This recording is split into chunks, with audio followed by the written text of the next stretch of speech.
निवृत्ती म्हटली की सगळ्यांना आर्थिक तजवीज आठवते, पण ही निवृत्ती खूप मोठ्या प्रमाणात रिकामा वेळ देखील घेऊन येते. या टप्प्यावर आपल्या पुढच्या पिढीबरोबरचं नातं कसं असलं पाहिजे हे देखील एक कौशल्य आहे. त्याचबरोबर 50 नंतर डायबिटीज, ब्लड प्रेशर असे लाईफस्टाईल डिसऑर्डर्स देखील आपल्या आयुष्यात आलेले असतात.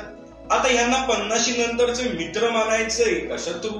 बघा मित्रांनो, ही निवृत्ती आपल्याला तिन्ही टप्प्यातनं नियोजन करण्याची संधी देत असते.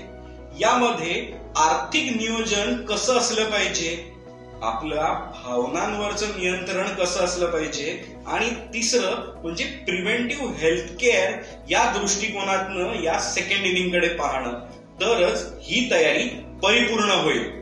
या रविवारी भेटूया दादरमध्ये आणि याच टप्प्यावरती तयारी करणारे तुमच्यासारखे अनेक सवंगडी जे निवृत्ती जवळ यायला पाहत आहेत, अशांना देखील भेटण्याची एक अमूल्य संधी. या नंबरवर फोन करा आणि तुमची सीट आत्ताच राखून ठेवा.